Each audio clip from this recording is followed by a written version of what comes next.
میں نے بہت مبارک خواب دیکھا ہے۔ یوفو تم میرے ساتھ ایک وعدہ کرو۔ کیا؟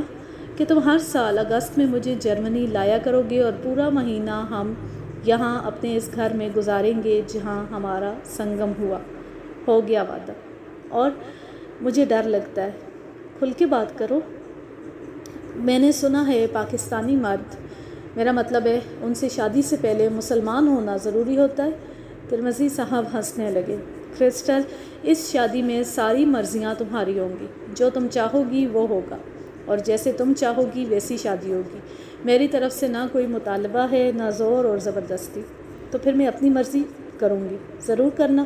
تم نے پوچھا ہی نہیں کہ میری مرضی کیا ہے۔ جب کہہ دیا کہ اپنی مرضی کرو گی پھر کیا پوچھنا؟ اچھا بتاؤ، کیا ہے تمہاری مرضی؟ میں مسلمانوں کی طرح شادی کروں گی۔ کرسٹل مائی ڈارلنگ، کتنی پیاری عورت ہو تم۔ اب ایک بات رہ گئی ہے۔ وہ کیا؟ میں نے سنا ہے کہ پاکستانی مرد۔ پھر وہ چپ کر گئی۔ تم نے ساری باتیں پاکستانی مردوں ہی کے بارے میں سنی ہیں؟ اصل میں یہ ساری باتیں ایشیائی مردوں کے لیے مشہور ہیں، اس لیے۔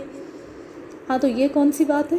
میں نے سنا ہے کہ پاکستانی مرد بچوں کے بہت شیدائی ہوتے ہیں، شادی بھی بچوں کے لیے ہی کرتے ہیں، اگر بچہ نہ ہو تو بیوی کو چھوڑ دیتے ہیں یا دوسری شادی کر لیتے ہیں۔ ترمذی صاحب پھر کہکا لگا کے ہنسے۔ یہ سب پرانی باتیں ہیں کرسٹل، ہمیشہ ایسے نہیں ہوتا۔ تمہیں معلوم ہے میں تو 40 برس کی ہو گئی ہوں۔ فکر نہ کرو، پاکستان میں تو 50 برس تک عورتیں بچے پیدا کرتی رہتی ہیں۔ وہاں جا کر اس اناج کا کچھ تو اثر ہوگا۔ یوفو، تم میرا مذاق اڑا رہے ہو۔ نہیں کرسٹل، اب جو ہمیں تھوڑا وقت ملا ہے ہم صرف ایک دوسرے کے لیے جئیں گے اور ایک دوسرے سے محبت کریں گے، بس۔ میرا کوئی مطالبہ نہیں تھا اور نہ آئندہ کوئی مطالبہ ہوگا۔ میں اتنی دور سے تمہیں لے جا رہا ہوں تو کیوں؟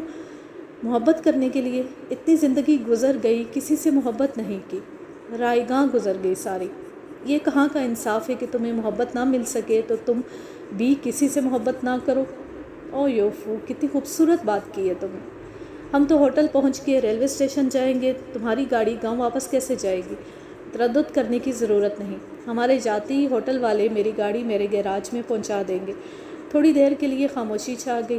وہ شہر میں آ چکے تھے اور ہوٹل کے قریب پہنچنے والے تھے۔ چپ کیوں ہو گئے یوفو؟ اتنی باتیں کرنے کے بعد دل چاہ رہا ہے تم اسی طرح موٹر چلاتی رہو، میں تمہارے ساتھ بیٹھا رہوں، موٹر پوری دنیا کے گرد چکر لگاتی رہے۔ سب کچھ جلدی جلدی کرنے کو دل چاہ رہا ہے یوفو۔ کرسٹینا نے رخ موڑ کر ترمذی صاحب کی طرف دیکھا اور ہنس کر بولی، زندگی میں تبدیلی کتنی جلدی آ جاتی ہے، جتنی جلدی زندگی میں محبت آ جاتی ہے۔ ترمذی صاحب نے جواب دیا۔ محبت؟ کرسٹینا نے مینی خیز نظروں سے ان کو دیکھا۔ وہ ہنس کر بولے، عورت کا دوسرا روپ محبت ہے۔ اور اب اس ناول کا سیکنڈ فیز شروع ہو رہا ہے۔ لمحی ملن کا حاصل، یہ بے امان جدائی، وہ شب جو ساتھ گزری، پھر کب پلٹ کے آئی، کس موڑ پر ملے ہو۔ جو ہی چندن نگر کی سولنگ والی سڑک پر ترمذی صاحب کی موٹر نمودار ہوئی، گاؤں کے اندر ہلچل مچ گئی۔ کرسٹینا کے ساتھ ترمذی صاحب پچھلی سیٹ پر بیٹھے تھے، آگے ڈرائیور کے ساتھ ان کا منشی بیٹھا ہوا تھا۔ گاؤں کے لوگوں نے صاف ستھرے کپڑے پہنے ہوئے تھے اور شہر سے آنے والی پگڈنڈی کے دونوں طرف کھڑے تھے۔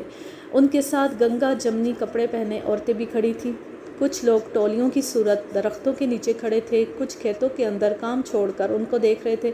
جہاں جہاں سے ترمذی صاحب کی کار گزرتی وہ ہاتھ اٹھا اٹھا کر سلام کرتے۔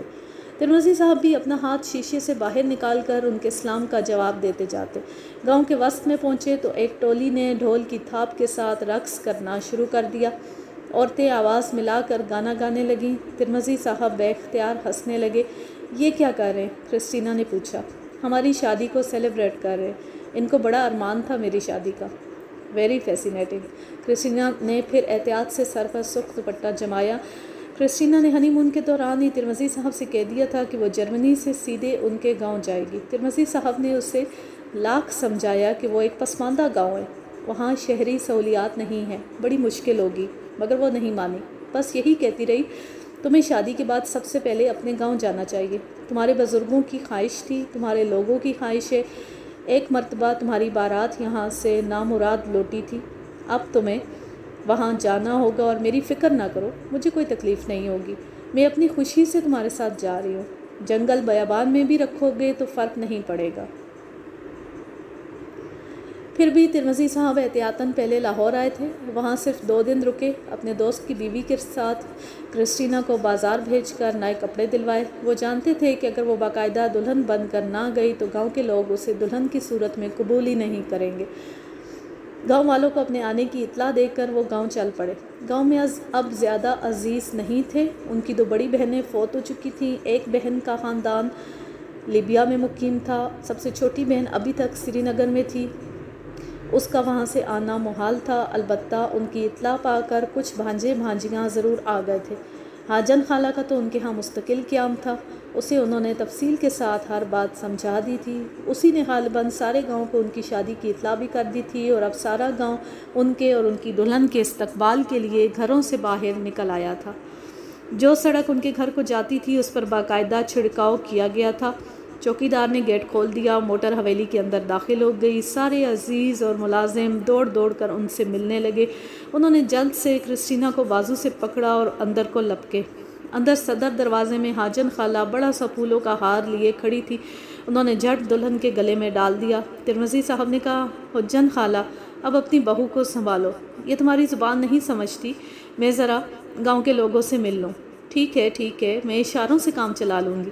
حجن خالہ نے کرسٹینا کا بازو پکڑا اور اسے اندر مسند تک لے گئیں، وہاں پر گاؤں تکیے کے سہارے بٹھا دیا۔ گاؤں کی عورتیں اور لڑکیاں بھاگ بھاگ کر اندر آنے لگیں، شور سا مچ گیا، میم صاحب آ گئی۔ جو بھی اندر آتی وہ ماتھے پر ہاتھ رکھ کے میم صاحب کو سلام کرتی۔ کرسٹینا بھی ماتھے پر ہاتھ رکھ کر سر کے اشارے سے جواب دیتی، ہنس ہنس کر سب کی طرف دیکھتی، سب حیران ہو کر اس سے دیکھ رہی تھی۔ پھر گاؤں کی لڑکیاں ہاتھوں سے کبھی کرسٹینا کو چھو کر دیکھتیں، کبھی اس کے کپڑوں اور گہنوں کو چھو کر دیکھتیں۔ کرسٹینا صورتحال کو بہت انجوائے کر رہی تھی۔ ترمذی صاحب نے یہ اہتمام بطور خاص کیا تھا کہ کرسٹینا لاہور سے ایسے کپڑے اور زیور خرید لے جو گاؤں میں پہنے جا سکے اور جنہیں گاؤں کے لوگ پسند بھی کریں۔ پہلے تو کرسٹینا نے شور مچایا کہ وہ اس عمر میں ایسے کپڑے نہیں پہنے گی، مگر اب وہ ترمذی صاحب کی دانش مندی کی قائل ہوتی جا رہی تھی۔ اس نے سرخ زرتار جوڑا پہنا ہوا تھا اور سرخ نگینوں کے زیور پہنے ہوئے تھے، کلائیوں میں سونے کی چوڑیاں تھیں۔ گاؤں کی چھوٹی چھوٹی لڑکیاں اس کے قریب آئیں، اسے چھو کر دیکھتیں، اس کے کپڑوں اور زیور کو ہاتھ لگا کر دیکھتیں، پھر کہتیں، میم صاحب سلام۔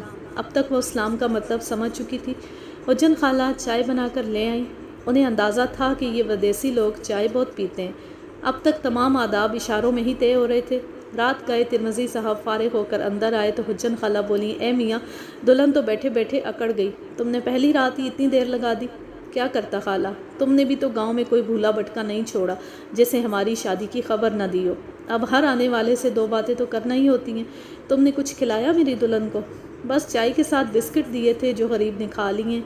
پسند آئی تمہیں اپنی بہو؟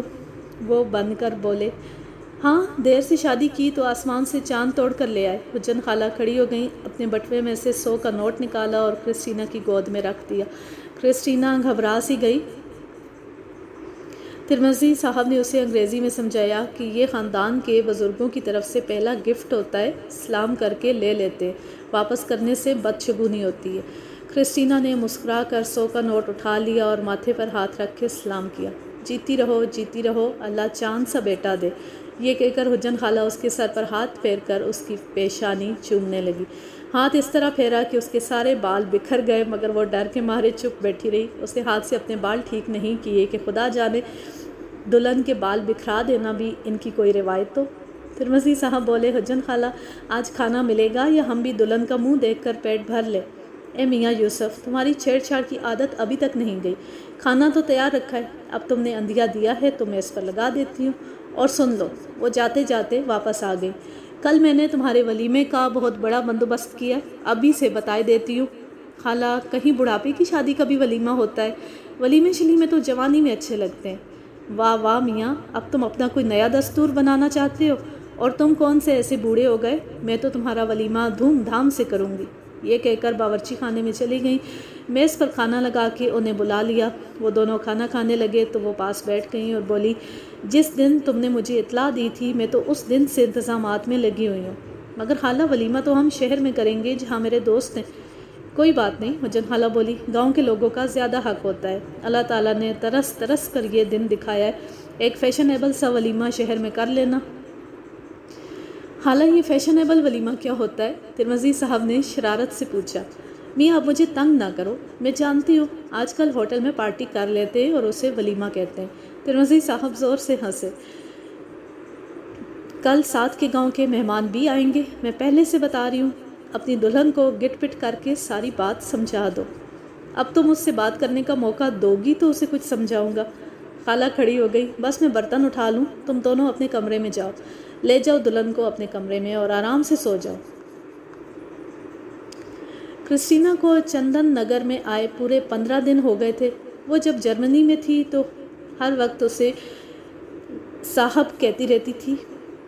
میں تمہارے گاؤں میں رہنا پسند کروں گی۔ وہ سب اونچ نیچ بتا کے اسے سمجھاتے کہ ہمارے یہاں کے دیہات ابھی ترقی یافتہ نہیں ہیں، وہاں ماحول بھی صاف نہیں ہے، لوگ تو بالکل بھی تربیت یافتہ نہیں، ان پڑھ ہیں، مگر وہ مانتی ہی نہیں تھی۔ وہ ہمیشہ کہتی کہ میں بڑے شہروں کے شور سے تنگ آ گئی ہوں، بہت زندگی جی لی میں نے شہر میں، اب بقیہ زندگی بڑے آرام سے ایک گھریلو اور دیہات کی سادہ عورت بن کر گزارنا چاہتی ہوں۔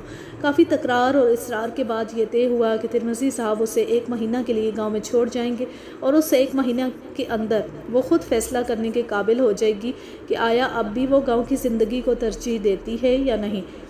اس روز حجن خالہ نے بڑا شاندار ولیمہ کر دیا تھا۔ سارا دن گاؤں میں میلے کا سما رہا، مرد عورت بچے رنگ برنگے کپڑے پہن کر آئے تھے، ڈھول بجا رہے تھے، بھنگڑے ہو رہے تھے، کہیں رقص پیش کیا جا رہا تھا، کہیں گھوڑوں کو گھنگرو باندھ کے نچایا جا رہا تھا۔ ترمذی صاحب مردانے میں مبارکبادیں وصول کرتے رہے اور کرسٹینا دلہن بنی ایک ایک شے کو غور سے دیکھتی رہی اور خوش ہوتی رہی۔ دیگیں اترتی رہیں اور رات تک مہمانوں کو کھانا کھلایا جاتا رہا۔ ایک طویل عرصے کے بعد عبدالجبار کے ڈیرے پر خوشیاں اور شادیانے دیکھے گئے تھے۔ حجن خالہ نے تو مسجد میں بھی چراغاں کروا دیا تھا۔ رات کو جب ترمذی صاحب تھک ہار کر زنان خانے میں آئے تو انہوں نے اپنی ہار مان دی تھی۔ بولے، حجن خالہ، جواب نہیں آپ کا، آپ نے تو آج کمال ہی کر دیا۔ مجھ میں اتنی سکت کہاں کہ ایسا ولیمہ شہر میں کر سکوں۔ بس بیٹا، آج تمہاری ماں زندہ ہوتی تو، یہ کہتے کہتے ان کی آواز بھر آ گئی۔ پھر جلدی سے بات بدل کر بولی، ہماری بہو کو بھی یہ انتظام پسند آیا ہے۔ ہاں تو تمہاری بہو نے تمہیں اشاروں سے سمجھایا ہے؟ لو اور سنو، کیا میں صورت سے نہیں جان سکتی؟ سلامت رہو تم حجن خالہ، تمہارے دم سے یہاں رونقیں ہیں۔ کرسٹینا نے بھی ان کو بتایا کہ وہ آج اتنی زیادہ خوش ہے جیسے کوئی اسے سوتے میں اٹھا کر کسی الف لیلوی جزیرے پر چھوڑ گیا ہو۔ اگلے دن پروگرام کے مطابق ترمذی صاحب شہر جانے لگے تو انہوں نے حجن خالہ کو بلا کر سمجھا دیا اور یہ بھی کہا کہ وہ گاؤں کی کسی پڑھی لکھی لڑکی کو دن میں بلا لیا کرے جو تھوڑی بہت انگریزی سمجھتی ہو، وہ تمہاری بہو کو اردو سکھا دے گی۔ اور یہ بھی بتا دیا کہ وہ جاتی شہر والا خانسامہ بھی گاؤں میں بھیج دیں گے اور اس کے ساتھ ہی 1 ماہ کے لیے عبدالشکور کو بھی بھیج دیں گے تاکہ وہ ضرورت کے وقت سارا بندوبست کر دیا کرے۔ عبدالشکور حجن خالہ کا اکلوتا بیٹا تھا جسے پڑھانے کے لیے ترمذی صاحب اپنے ساتھ شہر لے گئے تھے۔ اب اس نے LLB میں داخلہ لیا تھا اور وہیں ترمذی صاحب کے گھر میں رہتا تھا۔ عبدالشکور اور گلاب خان کے آ جانے سے سارے مسئلے طے ہو گئے تھے۔ گلاب خان تو خیر 30 سال سے ترمذی صاحب کے خاندان کے ساتھ تھا، اسے دیسی اور ولایتی سارے کھانے پکانے آتے تھے۔ اس نے آتی باورچی خانے کو سنبھال لیا۔ کرسٹینا کو یہ جان کر خوشی ہوئی کہ حجن خالہ کا بیٹا عبدالشکور اچھی انگریزی بول لیتا تھا۔ ترمذی صاحب بہت سی ہدایات دے کر لاہور چلے گئے تھے، بلکہ کرسٹینا کے لیے ایک بہت بڑا چیلنج چھوڑ گئے تھے۔ وہ بھی جانتی تھی، انہوں نے تو جاتے جاتے کہہ دیا تھا اگر طبیعت زیادہ گھبرائے تو عبدالشکور کو ساتھ لے کر لاہور چلی آنا۔ اس نے جواب میں کہا تھا، تمہاری طبیعت گھبرائے تو ہر ویکنڈ پر گاؤں آ جایا کرو۔ ترمذی صاحب ہنس کر بولے، اب دیکھنا یہ ہے کہ کس کی طبیعت پہلے گھبراتی ہے۔ میں تو 1 ماہ سے پہلے آ نہیں سکتا، عدالتوں میں بہت کام جمع ہو گیا ہے۔ کوئی بات نہیں، دیکھنا تو یہ ہے کہ کس کی طبیعت پہلے گھبراتی ہے۔ ترمذی صاحب نے کہکا لگایا۔ وہ جانتی تھی اس کہکے کا مطلب کیا ہے۔ ایک دن کرسٹینا نے عبدالشکور کو بلا کر کہا کہ میں پہلے اس گھر کو ٹھیک کرنا چاہتی ہوں، تم میرا ساتھ دو گے؟ ضرور ساتھ دوں گا میڈم۔ پھر وہ کہتے کہتے رک گیا۔ کیا بات ہے؟ اس نے پوچھا۔ میڈم بات یہ ہے کہ ہمارے ہاں بڑوں کو ان کے رشتوں کے حوالے سے بلانے کا رواج ہے۔ میں آپ کو کیا بلایا کروں؟ تم اپنی زبان میں اس رشتے کو کیا کہتے ہو؟ یوسف صاحب کو میں بھائی جان کہتا ہوں۔ اس رشتے سے آپ میری بھابھی ہوتی ہیں، تو پھر مجھے بھابھی بلایا کرو۔ اور سنو شکور، یہاں سب لوگ مجھے ہر وقت میم صاحب کہتے ہیں۔ اب تم آ گئے ہو تو انہیں سمجھاؤ کہ میرا اسلامی نام زلیخا ہے۔ زلیخا؟ شکور نے حیران ہو کر پوچھا۔ ہاں ہاں، یوفو نے مجھے اپنی منگیتر کے بارے میں سب کچھ بتا دیا تھا۔ اب تم ان سب لوگوں کو بتاؤ کہ جرمنی میں ایک مصری عالم دین رہتے ہیں، وہاں انہوں نے مسلمانوں کے لیے ایک اسلامک سینٹر بنا رکھا ہے۔ انہوں نے پہلے مجھے مسلمان کیا ہے اور میری خواہش پر میرا نام زلیخا فاطمہ رکھا تھا۔ اس کے بعد میرا نکاح اسی مسجد کے اندر ہوا تھا۔ میں اپنی خوشی سے مسلمان ہوئی ہوں۔ میرا دل چاہتا ہے یہ لوگ مجھے زلیخا کہیں۔ میں بھی تو زلیخا بن کے اس گھر میں داخل ہوئی ہوں۔ ٹھیک ہے بھابھی، شکور خوش ہوتے بولا۔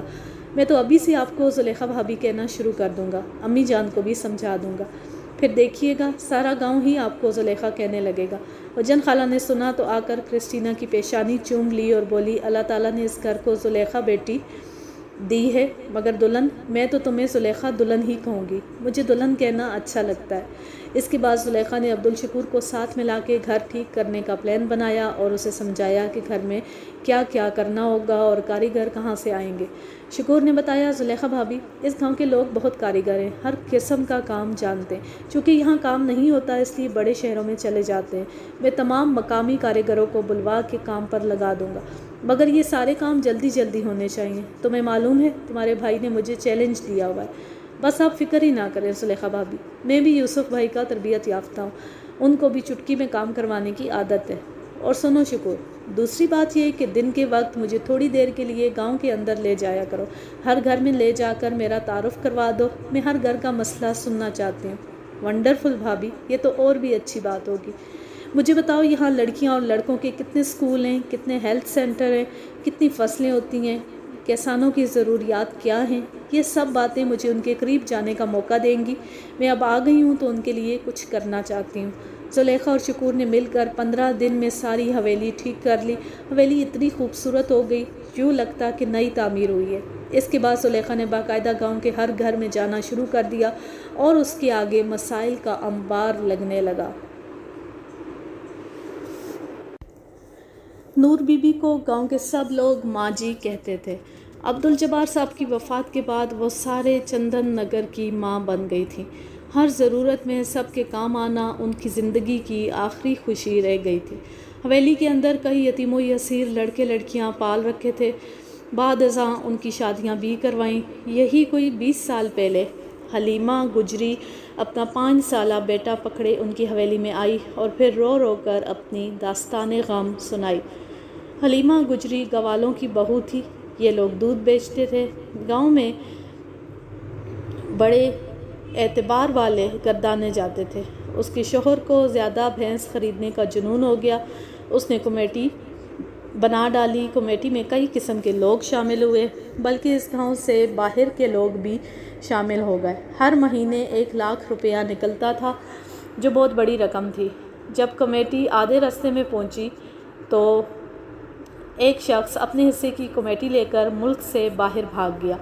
لوگوں میں پھوٹ پڑ گئی، سب نے اپنا اپنا حصہ وصول کر لیا۔ لوگوں کے قرضے چکانے میں حلیمہ کے شوہر کی ساری بھینسیں بک گئی۔ گھر میں فاقوں کی نوبت آ گئی تو ایک رات اس کا شوہر بغیر کسی کو بتائے گھر سے نکل گیا۔ 6 ماہ تک اس کا انتظار کرتے کرتے اور اپلے تھاپتے تھاپتے حلیمہ تنگ آ چکی تھی۔ اوپر سے کڑکڑاتی جوانی، زمانے کی نظروں سے بچ کے گھر میں رہنا، تنہا رہنا بھی عذاب تھا، اس لیے وہ روتی پیٹتی آ کے ماں جی کے قدموں میں گر گئی۔ ماں جی نے سر کی چادر اتار کے اس کے اوپر ڈال دی اور اسے قدموں سے اٹھا کر سینے سے لگا لیا۔ اس دن سے اسے اپنی منہ بھولی بہن بنا ہی نہیں لیا بلکہ بڑی بہن بن کر دکھایا۔ جب آخری عمر میں حج کے لیے گئیں تو اسے بھی ساتھ لے گئیں۔ مولوی صاحب سے اسے کلام پاک پڑھوایا اور ہر دم اسے اپنے ساتھ رکھا۔ اس کا سراپا ہی بدل گیا، کہاں تو اپلے تھاپا کرتی تھی اور کہاں ہر وقت باوضو رہنے لگی۔ سارا باورچی خانہ اس نے سنبھال لیا۔ حویلی کے اندر باہر سب اسے حجن خالہ پکارنے لگے۔ حالانکہ اس کی عمر ماں جی کی بڑی بیٹی کے برابر تھی، مگر اس کی تمنا تھی کہ وہ ماں جی کی بہن بن کر رہے اور سب لوگ اپنے ماں جی کی چھوٹی بہن ہی سمجھے۔ ماں جی نے عبدالشکور کو پرائمری اسکول میں داخل کرا دیا تھا اور پورا گھر حجن خالہ کے حوالے کر دیا تھا۔ رفتہ رفتہ ماں جی ضعیفی کی اس حد کو پہنچ گئیں کہ بیمار رہنے لگی۔ ان کی آخری عمر میں حجن خالہ نے ان کی اتنی خدمت کی کہ شاید ہی کوئی سگی بہن کر سکے۔ بس ماں جی ایک ہی بات کہتی رہتی، حلیمہ میرے بعد میرے بیٹے یوسف کا اسی طرح خیال رکھنا، یوسف کو تنہا نہ چھوڑنا، اس کی سب بہنیں پردیس میں ہیں، دیکھنا میرے یوسف کا ساتھ نہ چھوڑنا۔ ادھر یوسف سامنے آتا تو اسے تلقین کرتی، بیٹا یوسف میرے بعد حجن خالہ کو ماں کا درجہ دینا اور اس کے بڑھاپے کا سہارا بنے رہنا۔ اور اب تو یہ عالم تھا کہ گاؤں کے نئے لوگ جانتے ہی نہ تھے حجن خالہ کبھی ایک گجری ہوا کرتی تھی۔ اس پر ماں جی کی صحبت نے ایسا اثر کیا تھا کہ وہ نماز روزے کی پابند ہو گئی تھی۔ اپنے رکھ رکھاؤ اور شائستگی میں وہ کسی اعلیٰ خاندان کی بھاری بھرکم خاتون لگتی تھی۔ عبدالجبار کی اس بڑی حویلی کو بھی انہوں نے ابھی تک آباد کر رکھا تھا۔ حجن خالہ نے جب اپنی داستان ختم کی تو زلیخا دلہن کی آنکھوں میں آنسو آ گئے۔ وہ گاؤں کی عورتوں کی طرح دوپٹے کے پلو سے آنکھیں صاف کرنے لگی تو حجن خالہ نے کہا، اے دلہن تم کیوں رو رہی ہو؟ بس ایسی حجن خالہ، مجھے یہ سوچ کر رونا آ رہا ہے کہ آپ لوگ کتنی خوبصورت دنیا کے رہنے والے ہو۔ یہاں کتنی عجیب محبتیں ہیں، نہ کوئی رشتہ ہے نہ کوئی واسطہ ہے، پھر بھی لوگ ایک دوسرے کا سہارا بنے ہوئے ہیں۔ میں تو سچ مچ آپ کو یوفو کی سگی خالہ ہی سمجھی تھی۔ ہاں بیٹی، کہنے کو ہمارا ملک غریب ہے مگر ابھی ہمیں رشتوں کا پاس ہے، ہمارے پاس درد دل ہے، ایک دوسرے کو سہارا دینے کے لیے ہمارے پاس محبت ہے، وقت ہے۔ اس وقت زلیخا دلہن اور حجن خالہ حویلی کی چھت پر بیٹھی تھی۔ چھت کے اوپر ایک بارادری بنی ہوئی تھی۔ زلیخا دلہن نے اس بارادری کو بھی نیا رنگ دیا تھا اور وہاں نئی کرسیاں بچھا دی تھی۔ موسم کا نظارہ لینے کے لیے وہ حجن خالہ کو ساتھ لے کر یہاں آ بیٹھی تھی۔ جب ٹھنڈی ہوا نے نظارے کو جگایا تو نہ جانے کیوں حجن خالہ اس کو اپنی کہانی سنانے لگی۔ حجن خالہ، زلیخا بولی، اگر آپ مجھے یہ سب نہ بتاتی تو مجھے کوئی فرق نہ پڑتا، اور بتا دینے سے بھی کوئی فرق نہیں پڑا۔ آپ کی شخصیت پہلے دن ہی میرے دل میں گھر کر گئی تھی۔ دلہن، میں جانتی تھی کہ تمہیں فرق نہیں پڑے گا، تم بھی کسی نیک ماں کی اولاد ہو، مگر میں تو یہ بات بڑے فخر سے اس لیے بتایا کرتی ہوں کہ مجھ پر ماں جی کے بڑے احسانات ہیں۔ اس بہانے میں ان کی نیکیوں کا ذکر کرتی ہوں، ان کو یاد کرتی ہوں، ان کی عظمت کی بات کرتی ہوں۔ تم ان کی بہو ہو، تمہیں یہ سب بتانا تو بہت ضروری تھا۔ میں یوفو سے ذکر نہیں کروں گی، زلیخا دلہن نے کہا۔ دلہن، میرے تو روئیں روئیں سے تمہارے لیے دعائیں نکلتی ہیں۔ تو نے میرے بچے یوسف کا دل مول لیا ہے، اتنی دور سے چل کر آئی ہو اور اس حویلی کو آباد کر دیا ہے۔ اللہ تم دونوں کی جوڑی سلامت رکھے۔ تمہیں پتہ ہے یوسف میاں کو شادی کے نام سے نفرت تھی، انہوں نے اس گاؤں میں آنا چھوڑ دیا تھا، اپنی ماں کو بھی شہر لے گئے تھے۔ تو نصیبوں والی ہے کہ اسے دوبارہ گاؤں لے آئی ہے۔ زلیخا دلہن کھڑی ہو گئی، اس نے چھت پر کھڑے ہو کر چاروں طرف نظر دوڑائی اور بولی، یہ گاؤں مجھے بہت پسند آیا ہے۔ پتہ ہے حجن خالہ کیوں؟ یہاں پہاڑ نظر آتے ہیں، وہ دیکھیں، وہ جو سامنے پہاڑوں کی لمبی قطار ہے، ایسی پہاڑوں کی قطار میرے گاؤں میں بھی ہے۔ دلہن، یہ جو سامنے پہاڑ نظر آ رہے ہیں ان کے پرلی طرف سری نگر ہے۔ سری نگر، وہ جو کشمیر میں ہے؟ ہاں ہاں، یہ کشمیر کے پہاڑ ہیں، سردیوں میں جب ان پر برف گرتی ہے تو بہت اچھے لگتے ہیں۔ مگر حجن خالہ، اس گاؤں کے لوگ بہت غریب ہیں، کچے گھر ہیں، گلیاں صاف ہیں لیکن کچی ہیں، بچے سارا دن ننگے پاؤں پھرتے ہیں، ایسے لگتا ہے ان لوگوں میں زندگی کا شعور کسی نے جگایا ہی نہیں۔ بس دلہن، کیا بتاؤں، کافی عرصے تک تو اس گاؤں کا فیصلہ ہی نہ ہو سکا تھا، کیونکہ یہ سرحد کے اوپر ہے، اس لیے سمجھ میں نہیں آتا تھا یہ کس سرحد کا حصہ ہے۔ جب کبھی یہاں فائرنگ ہوتی، لوگوں کا جانی و مالی نقصان ہو جاتا، کبھی یہاں انڈین آرمی آ جاتی، کبھی پاکستان آرمی کا قبضہ ہو جاتا۔ روز روز کی خوف سے تنگ آ کے یہاں کے لوگ نقل مکانی کرنے لگے، کھیتوں اور کھلیانوں کو بھی سیراب نہیں کرتے تھے کہ نہ جانے کب سب کچھ چھوڑ کر جانا پڑے۔ یہ تو اللہ بھلا کرے عبدالجبار صاحب کا، انہوں نے اپنی زندگی میں ہی اس متنازع گاؤں کا فیصلہ کروا دیا تھا، اب یہ پاکستان میں شامل ہے۔ پچھلے 10 سالوں سے لوگوں کو کچھ حوصلہ ہوا ہے اور انہوں نے یہاں مستقل رہنا شروع کیا ہے۔ یہ سارے اسکول، کالج، مسجدیں اور سڑکیں ماں جی نے بنوائی تھی، اگر وہ زندہ رہتی تو یہاں بہت سا کام ہو جاتا۔ حجن خالہ، ماں جی کے چھوڑے ہوئے سارے کام میں کروں گی، زلیخا دلہن نے جوش میں آ کر کہا اور گھوم کر سارے گاؤں پر نظر ڈالی۔ میں نے سوچ لیا ہے یہاں کیا کیا کرنا ہے۔ اللہ تجھے توفیق دے دلہن۔ اتنے میں ڈھول بجنے کی آوازیں آنے لگیں۔ دونوں نے گھوم کر اس طرف دیکھا۔ دور سے چند لوگ ڈھول کی تھاپ پر ناچتے ہوئے آ رہے تھے۔ 4 آدمیوں نے چاروں کونوں سے ایک سبز چادر پکڑی ہوئی تھی۔ مردوں کے پیچھے عورتیں اور بچے بھی تھے۔ زلیخا دلہن دلچسپی سے دیکھنے لگی، پھر بولی یہ شادی کرنے جا رہے ہیں؟ نہیں دلہن، یہ منت چڑھانے جا رہے ہیں۔ منت کیا ہوتی ہے خالہ؟ منت؟ حجن خالہ مناسب لفظ ڈھونڈنے لگیں اسے سمجھانے کے لیے۔ گو وہ تھوڑی تھوڑی اردو سیکھ گئی تھی مگر مشکل الفاظ نہیں سمجھ سکتی تھی۔ سامنے پہاڑی پر ایک بہت پہنچے ہوئے بزرگ کا مزار ہے۔ وہاں لوگ اپنی خواہش پوری ہونے کے لیے دعا مانگتے ہیں۔ مثلاً کسی نے بیٹے کی دعا مانگی، اس کے ہاں بیٹا ہو گیا تو پھر یہ منت پوری ہوئی۔ وہ شکرانے کے طور پر جا کر مزار پر چادر چڑھا دیتے ہیں اور نظر نیاز دیتے ہیں۔ مگر یہ تو شرک ہے حجن خالہ۔ میں آج کل اسلام کے بارے میں جو کتابیں پڑھ رہی ہوں ان میں صاف لکھا ہے کہ خدا کے علاوہ کسی سے کچھ مانگنا شرک ہے۔ دینے والی ذات صرف خدا کی ہے۔ یہ تو بالکل ٹھیک ہے دلہن، یہ لوگ بزرگوں سے مانگتے نہیں، بزرگوں سے دعا کرواتے ہیں۔ مرا ہوا آدمی کیسے دعا کر سکتا ہے؟ سنو دلہن، یہ جو نیک لوگ ہوتے ہیں، جو ولی ہوتے ہیں، ولی سمجھتی ہو؟ جو اللہ کے دوست ہوتے ہیں، یعنی اللہ کے پیارے بندے ہوتے ہیں اور اللہ کی راہ میں زندگی گزارتے ہیں، وہ مرتے نہیں، بس دنیا سے پردہ کر جاتے ہیں۔ وہ جب تک زندہ رہتے ہیں اللہ کا پیغام لوگوں تک پہنچاتے ہیں، اس لیے وہ اللہ کے مقربین میں سے ہو جاتے ہیں۔ پھر اللہ ان کی دعائیں اور التجائیں سنتا ہے۔ زلیخا دلہن آنکھیں چپک چپک کر حجن خالہ کی طرف دیکھتی رہی، جواب میں کچھ نہ کہا۔ دیکھو دلہن، میں تمہیں سمجھانے کی کوشش کرتی ہوں۔ تم یوسف میاں کی دلہن ہو، یعنی انہیں بہت پیاری ہو، یعنی وہ تم سے بہت محبت کرتے ہیں اور تمہاری کوئی بات نہیں ٹالتے۔ فرض کرو میرے بیٹے عبدالشکور کو یوسف میاں سے کوئی چیز لینی ہو اور وہ یوسف میاں سے مانگنے کا اہل نہ ہو تو وہ تمہارے پاس آئے گا اور تمہیں کہے گا آپ ذرا میری سفارش کر دیں، تمہاری سفارش سے ممکن ہے بات بن جائے۔ تو یہ لوگ اللہ کے نیک بندوں کے پاس سفارش کے لیے جاتے ہیں۔ یہاں سب لوگ جاتے ہیں؟ نہیں دلہن، یہ اپنے اپنے عقیدے کی بات ہوتی ہے۔ کئی لوگ اس عقیدے کے مخالف ہیں، جو ماننے والے ہیں بس وہی جاتے ہیں۔ مگر اللہ تو ڈائریکٹ دعائیں بھی سنتا ہے، بن مانگے بندے کی آرزویں پوری کرتا رہتا ہے۔ بالکل درست ہے۔ بس دلہن، سارے طریقے ہی اللہ سے مانگنے کے ہیں۔ کیوں بھی اللہ بندوں کو دکھاتا ہے کہ دیکھو، جو نیکوکار ہوتے ہیں مرنے کے بعد بھی ان کے مزاروں پر اجالا ہوتا ہے، اور جو بدکار ہوتے ہیں مرنے کے بعد کوئی ان کی فاتح کے لیے بھی نہیں آتا۔ زلیخا دلہن ایک دم چپ کر گئی، کچھ سوچ میں ڈوب گئی۔ حجن خالہ اس کا چہرہ غور سے دیکھتی رہیں، پھر بولی کیا سوچ رہی ہو دلہن؟ زلیخا نے سر اٹھایا، اس کی صاف ستھری آنکھوں میں نمی تھی۔ کچھ نہیں حجن خالہ، ایسے ہی مجھے کوئی خیال سا آ گیا تھا۔ ہاں تو آپ یہ بتائیں، آپ نے قاری صاحب سے کہا تھا وہ مجھے یوسف اور زلیخا کی کہانی سنائیں؟ ہاں میں نے کہا تھا۔ قاری صاحب کہہ رہے تھے زلیخا بی بی سے کہیں وہ مجھ سے قرآن با ترجمہ پڑھنا شروع کر دیں، اس کے بعد ہی انہیں یوسف زلیخا کے قصے کی سمجھ آ سکے گی۔ زلیخا نے نظر اٹھا کر دیکھا، منت والا ٹولہ اب پہاڑی کے اوپر چڑھ رہا تھا۔ ان پر نظریں جما کے بولی ٹھیک ہے، میں ذرا گاؤں کے کاموں سے فارغ ہو لوں، پھر پڑھنا شروع کر دوں گی۔